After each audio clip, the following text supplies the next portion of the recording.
Hey y'all, welcome to the start of the week. I'm Amy and I keep tabs on everything you want to know about. A lot of things went down and I'm not just talking about that Chinese weather balloon either that got shot down. Let's get right into what you come here for. A butthole contest. Yeah, you heard me right. It's true.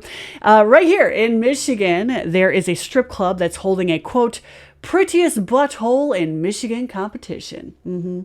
This taint tournament is complete with cash prizes for the winner who holds the special sphincter.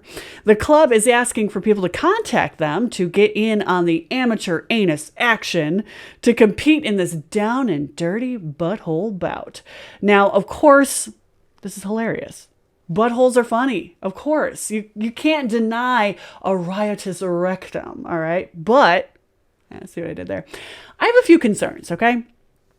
Before I get right up in there with my valid concerns over chocolate starfish viewing, let me preface this with, I am not the fudge tunnel fuzz, okay?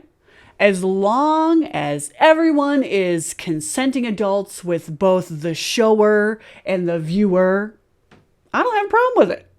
You can view where the sun don't shine until your heart-ussy is content. Here's the issue I have with the contest. Local indecent exposure ordinances. According to the city where the contest is being held, Lansing, Michigan, their code of ordinance is pretty gray. Well, brown, maybe in this case.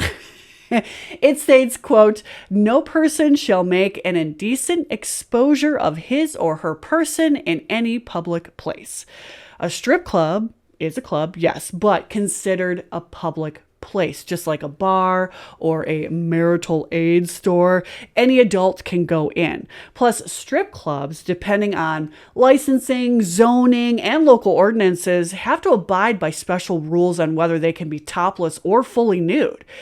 Also, the ordinance doesn't really put into writing exactly what indecent exposure is.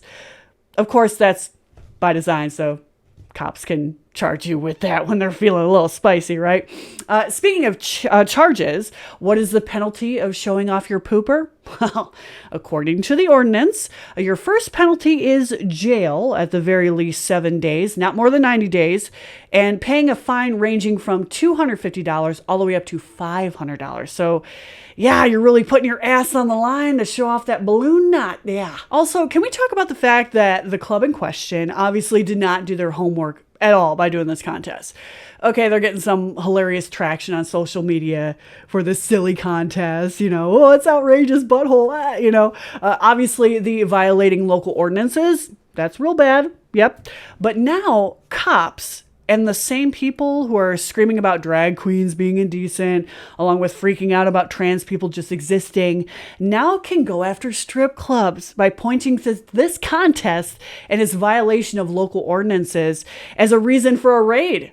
Now, a raid is usually used to score some, cheap political points for sheriff departments to show off that they're enforcing the law by parading undesirable people around as examples and throwing the book at them. Usually they do this to communities that don't have anyone in their corner because the cops think that they won't get any sort of pushback from decent community members, i.e. rich people with money and power.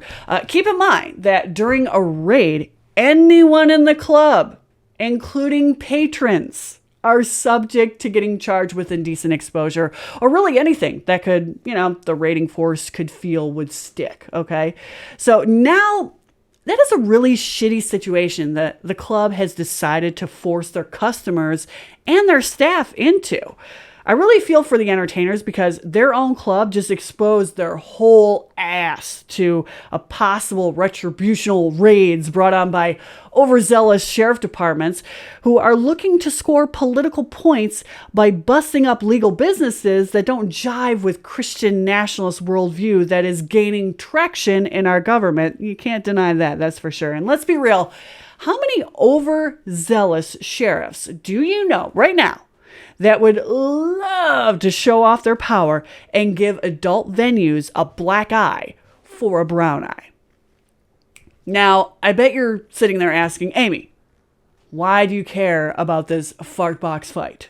Well, I say to you, first they came for the prettiest butthole contest, and I did not speak out because I wasn't going to show off my back door. Then they came for me, and there was no one left to speak for me.